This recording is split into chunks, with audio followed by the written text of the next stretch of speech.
নমস্কার দাদা। আসলে আমি শুনেছিলাম এই এলাকায় একটা পতিতালয় আছে। আপনি যদি আমাকে একটু দেখিয়ে দিতেন খুব ভালো হতো। উঠতে লটেছে ওই যে সামনে রাস্তাটা দেখা যায়, ওই রাস্তা থেকে একটু ডাইনে গেলে পেয়ে যাবা। কিছু মনে না করলে আপনি যদি আমাকে একটু পতিতালয় নিয়ে যেতেন অনেক উপকার হতো, কারণ আমি তো কখনো পতিতালয় যাইনি, এই জন্য আমি চিনিও না। না, আমার যেতে হবে না। ও পতিতা গিয়া উষা নামে একটা সর্দারনি আছে, ওর কাছে গিয়ে আমার কথা বললে তোমাকে নিয়ে নিবে, তুমি যেতে পারো। ঠিক আছে দাদা, আপনাকে অনেক ধন্যবাদ। আমি তাহলে আসি। এই শোনো শোনো, জি দাদা, কিছু বলবেন? আমি বলছিলাম কি, যত নতুন আসছো, তুমি যদি আজকে আমার সাথে সময় দিতে তাহলে তোমার জন্য ভালো হতো। তার কারণ হচ্ছে তুমি এখানে গেলে পরে অনেক নতুন নতুন নাগর আসবে, তোমাকে অনেক যন্ত্রণা করবে। আর তুমি যদি মনে করো আজকের একটা আমার সাথে সময় দেবে, তোমার জন্য অনেক ভালো হতো। যাবা? আপনি সত্যি বলছেন? আচ্ছা ঠিক আছে, কোনো সমস্যা নেই, আমি আপনার সাথে যাব। ঠিক আছে, চলো।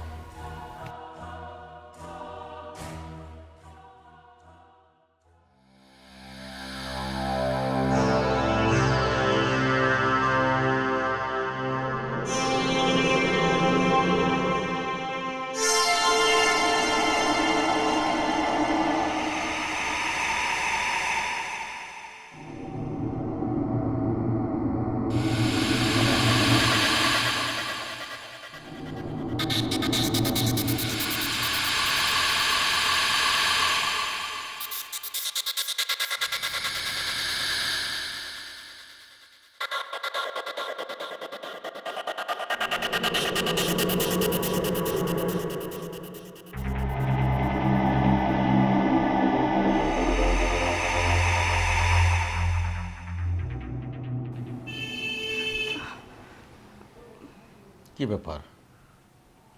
আমি তো তোমাকে জোর করে নিয়ে আসিনি, তুমি তো স্বেচ্ছায় আসছো, তো তুমি কিচিমিচি করছো কেন? আসলে দাদা, কিছু মনে করবেন না, আজকে না আমার শরীরটা একদম ভালো লাগছে না। তাছাড়া আমি তো কখনো এসব করি নাই, এই জন্য আমার ভয় করতেছে। তাহলে তুমি যদি আজকে পতিতালয়ে ঢুকে যেতা, তাহলে কি তোমাকে কেউ ছাড় দিত? তুমি কিচিমিচি খায় তুমি ছাড় পাইতা? তা জানি না, কিন্তু এটা ছাড়া আর কোনো রাস্তা ছিল না আমার। কি করব বলেন, খুব বিপদে পড়ে আমি এই রাস্তায় এসেছি। আচ্ছা, তোমাকে একটা কথা বলি, তোমার এই রাস্তায় আসার কারণটা কি বলতে পারো? শুনতে চান? তাহলে শুনুন।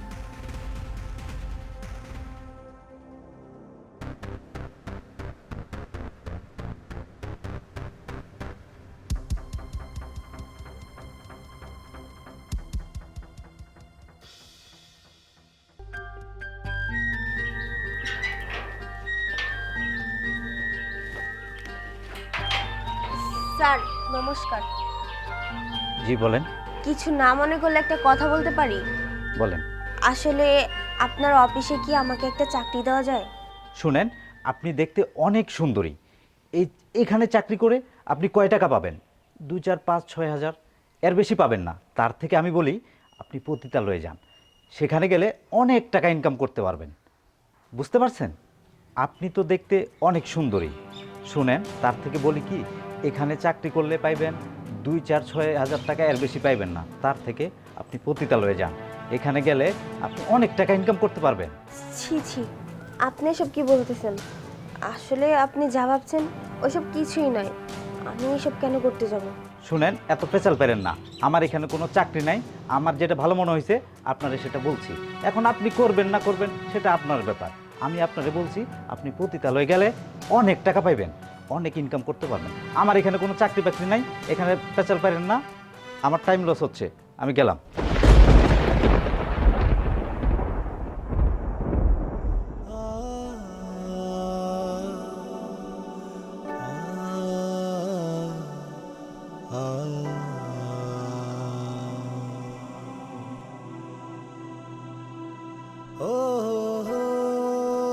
এখন বুঝতে পেরেছেন আমি কেন এই পথে এসেছি? তাছাড়া সত্যি কথা বলতে আমার ফ্যামিলিতে আমার ছোট একটা ভাই আছে, আর বাবা মা মারা যাওয়ার সময় ওকে আমার হাতে তুলে দিয়েছিল আর বলেছিল ও যেন কখনো কষ্ট না পায়, কখনো অভাব না বুঝতে পারে। আর আমি সেটাই করতে চেয়েছিলাম। ভেবেছিলাম আমি হয়তো ওকে মানুষের মতো মানুষ করব, পড়াশোনা করাবো, ভালো একটা চাকরি করব। কিন্তু চাকরির জন্য যেখানেই যাই সেখান থেকে মানুষ শুধু খারাপ প্রস্তাব দেয়। অনেকের কাছে গিয়েছিলাম কিন্তু কেউ কখনো ভালো চোখে দেখেনি আমাকে। এই দুনিয়াতে আমার ছোট ভাইটা ছাড়া আর কেউ নেই। আর আজকে আমি এই রাস্তা বেছে নিয়েছি কেন জানেন? শুধুমাত্র ওর জন্যই। কি করব বলেন? কেউ তো আমাকে একটা ভালো চাকরি দিতে চায় না। আর আজকে যার কাছে চাকরি চেয়েছিলাম সেও আমাকে এই রাস্তাটা দেখিয়ে দিল। আর আপনি আপনি আমাকে এখানে নিয়ে এসেছেন। আসলে কি বলবো, মাঝে মধ্যে না নিজের ইচ্ছের বিরুদ্ধে অনেক কাজ করতে হয়।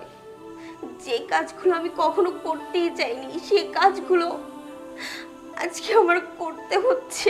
সেই পথে আজকে আমি আসছি। প্লিজ আপনি কিছু মনে করবেন না। আমি তো শুধু টাকার জন্য এখানে এসেছি, নিজের দেহটা বিক্রি করার জন্য।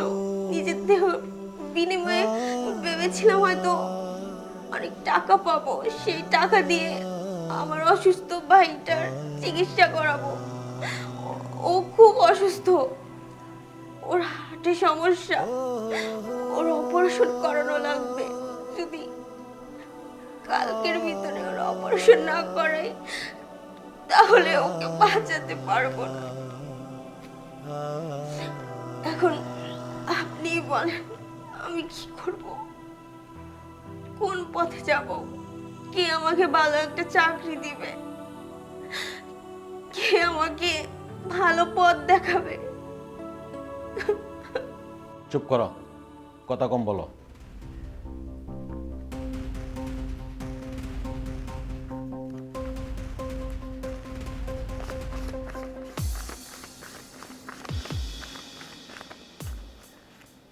এই নাও 10,000 টাকা, তোমার ভাইয়ের চিকিৎসা করাও।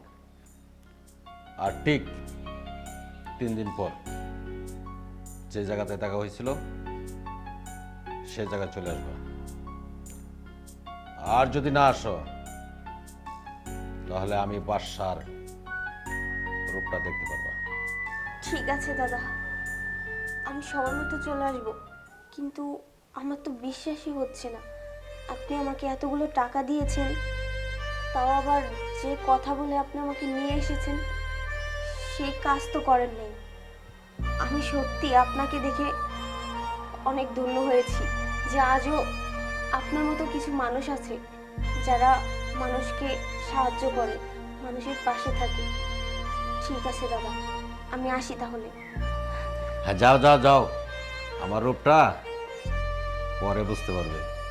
যাও।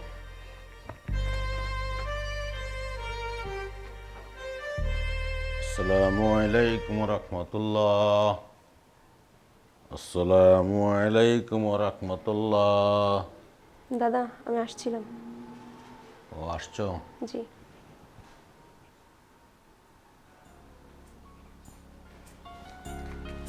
বাহ, এটা নিয়ে যাও।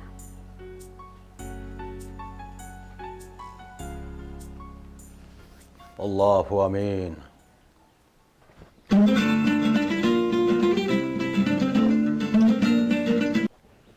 হ্যালো, কে বলছেন? সুস্মিতা বলছেন? জি। আপনি একটা সিভি জমা দিয়েছিলেন চাকরির জন্য, আপনার চাকরিটা হয়ে গেছে, আপনি এই মুহূর্তে জয়েন করতে পারেন। কি বলছেন স্যার? আমার চাকরি হয়ে গিয়েছে?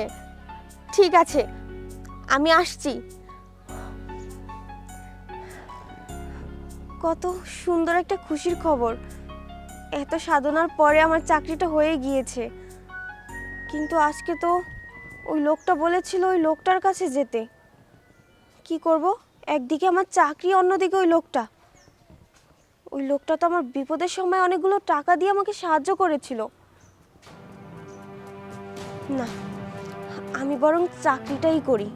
চাকরি করার পরে ওই লোকটার টাকাগুলো দিয়ে আমি ওনার কাছে ক্ষমা চেয়ে নিব। আমার চাকরিটা খুব জরুরি। আমি যাই, অফিসে যাই। May I come in sir? Yes. Sir, কিছুদিন আগে আমি অফিসে একটা সিভি জমা করেছিলাম। আজকে অফিস থেকে কল করেছিল আমার চাকরিটা নাকি হয়ে গিয়েছে, তাই আমি এসেছি। দাদা?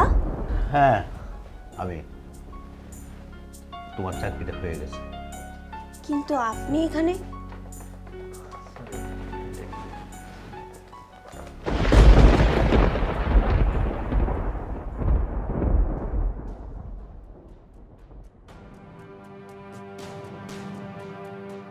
কি ব্যাপার, তুমি ওকে চিনো নাকি? স্যার চিনি। কতদিন ধরে চিনো? মানে স্যার, উনি কিছুদিন আগে আমাদের অফিসে আসছিল, তো আমি ওনাকে তাড়িয়ে দিয়েছি। কিন্তু স্যার, আজকে এই জায়গায় দেখে আমি অবাক হয়েছি। ও আচ্ছা, আপনারা হিন্দু হয়ে একজনের প্রতি একজন হিনাহিনি, এগুলা কি ঠিক? আপনি একজন হিন্দু, সেও একজন মানুষ, আপনিও একজন মানুষ। আপনারা একজনকে আরেকজন দেখে সবসময় বাজাবাজি করেন, এটা কি ঠিক? আর দেখেন, আমরা মুসলিম, আমরা মুসলমান, আমরা প্রতিটা মানুষের পিছনে পিছনে লেগে থেকে কোন সময় কারে কোন সময় সহযোগিতা করব, কে বিপদে পড়ে, কে কষ্ট করছে, কে কোন জায়গায় না খায় আছে, এগুলো নিয়ে আমরা সবসময় খোঁজাখুঁজিতে থাকি। আমরা এগুলো উপকার করি মানুষের। আর আপনারা হিন্দুরা এগুলো কেন পারেন না? আরে জাত মত এগুলো তো কোনো ব্যাপার না, আমরা সবাই মানুষ, আমরা সব একই সৃষ্টিকর্তার সৃষ্টি, এগুলা ঠিক না। সুস্মিতা, তোমার চাকরিটা হয়ে গেছে আমার ফার্মে। তোমাকে 20-30 হাজার টাকা বেতন দিলে তোমার ফ্যামিলিটা চলবে তো? কি বলছেন স্যার? চলবে মানে অনেক সুন্দরভাবে চলতে পারবো। 30,000 টাকা আমার স্যালারি দিবেন? এটা তো অনেক খুশির খবর। সত্যি আমি অনেক ভাগ্যবান যে আপনার মতো একটা মানুষের সাথে আমার পরিচয় হয়েছে। আজকে থেকে তুমি আমার ফার্মের ম্যানেজার। আর তুমি ছিলে ম্যানেজার, তোমাকে ডিমোশন করে তোমাকে ফোরম্যান বানানো হলো।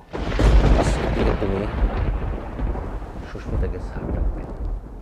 স্যার, আপনি এসব কি বলছেন? ওনার জায়গায় আমি, মানে ম্যানেজার পোস্টে? না স্যার, এটা আমি মেনে নিতে পারছি না। উনি এই অফিসে ফোরম্যানের দায়িত্ব পালন করবে আর আমি ম্যানেজার পোস্টে বসে সেটা দেখব? উনি তো আপনার কোম্পানিতে অনেক বছর যাবৎ চাকরি করতেছে। ওনাকে আপনি এরকম একটা পানিশমেন্ট দিয়েছেন, সেটা আমার কাছে খুবই খারাপ লেগেছে। আমি যেটা বলছি সেটা হবে, ঠিক আছে?